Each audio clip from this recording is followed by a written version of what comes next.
ఈ రోజు నేను మూడో శనివారం కందుకూరుకు వచ్చాను. స్వర్ణాంధ్ర స్వచ్ఛాంధ్ర కార్యక్రమంలో మీలో ఒకటిగా భాగస్వామి కావడానికి వచ్చాను. ఇప్పుడే చాలా మంది మాట్లాడారు. కొంతమంది బయట ప్రపంచానికి చెప్పకపోయినా ఈ రోజు పార్వతీపురం నుంచి వచ్చారు, మచిలీపట్నం నుంచి వచ్చారు. ఒక నమ్మిన సిద్ధాంతం కొరకు స్వచ్ఛందంగా పనిచేసే పరిస్థితికి వచ్చారు. ఈ రోజు వాళ్ళందరినీ మరొక్కసారి మనందరి తరపున మనస్ఫూర్తిగా అభినందిస్తున్నా, ధన్యవాదాలు తెలియజేస్తున్నా. ఈ రోజు సమాజం కోసం ప్రతి ఒక్కరి బాధ్యతగా మనం పనిచేయాల్సిన అవసరం ఉంది. ఈ రోజు మనం చూస్తే మన ఇల్లు, మన ఊరు, మన రాష్ట్రం స్వచ్ఛంగా ఉండేలా ప్రతి ఒక్కరూ పరిశుభ్రత అదే మరిగా ఎక్కువ ప్రాధాన్యత ఇచ్చి ప్రతి నెల మూడో శనివారం ఎట్టి పరిస్థితుల్లో ఒకటే చెప్పాను, వేరే కార్యక్రమాలు ఏమీ లేవు. 30 రోజులు మనం పనిచేస్తున్నాం. 30 రోజులు మన సమయాన్ని మనకు తెలియకుండా వెళ్లిపోతుంది.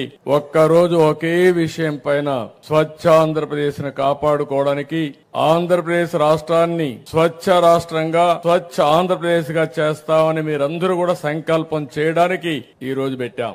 గవర్నమెంట్ లో అందరినీ కోరాను, పిల్లల్లో అందరినీ కోరాం. అందరం కలిసి ఈ విషయాన్ని ఆలోచించుకోవాల్సిన అవసరం ఉంది.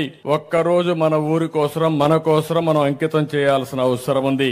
ఈ రోజు ఇంత మునుపు మాట్లాడితే కొంతమంది చాలా స్పష్టంగా చెప్పారు. అది చూస్తే నాకు అనిపించింది ఇంకా కొన్ని రోజులు బాగా వెళుతుంది. రాబోయే రోజుల్లో మనందరికీ అది ఒక సాంప్రదాయంగా తయారు కావాలని. ముందు ఎక్కడో మార్చక్కర్లేదు, మీ మైండ్ మీరు మార్చుకుంటే ముందు ఆలోచన మైండ్ నుంచే పుడతాయి. స్వచ్ఛమైన ఆలోచనలు మీ మైండ్ లో నుంచి వస్తే ఇంకా ఈ రాష్ట్రానికి తిరుగులేదు, మీకు తిరుగులేదు, మీ కుటుంబానికి కూడా తిరుగులేదని మరొకసారి ఆలోచిస్తున్నా. మీరు చూడండి, ఒక చెడు ఆలోచన చేసే వ్యక్తికి చెడు స్నేహమే వస్తుంది. అదే మరిగా ఆయన ఎకో సిస్టమ్ కూడా వాళ్లే బిల్డప్ అవుతారు. ఒక మంచి వ్యక్తి మంచి ఆలోచన చేస్తే మంచి వాళ్ళందరూ వస్తారు. దానివల్ల వాళ్ళ వల్ల మంచి జరిగే పరిస్థితి వస్తుంది.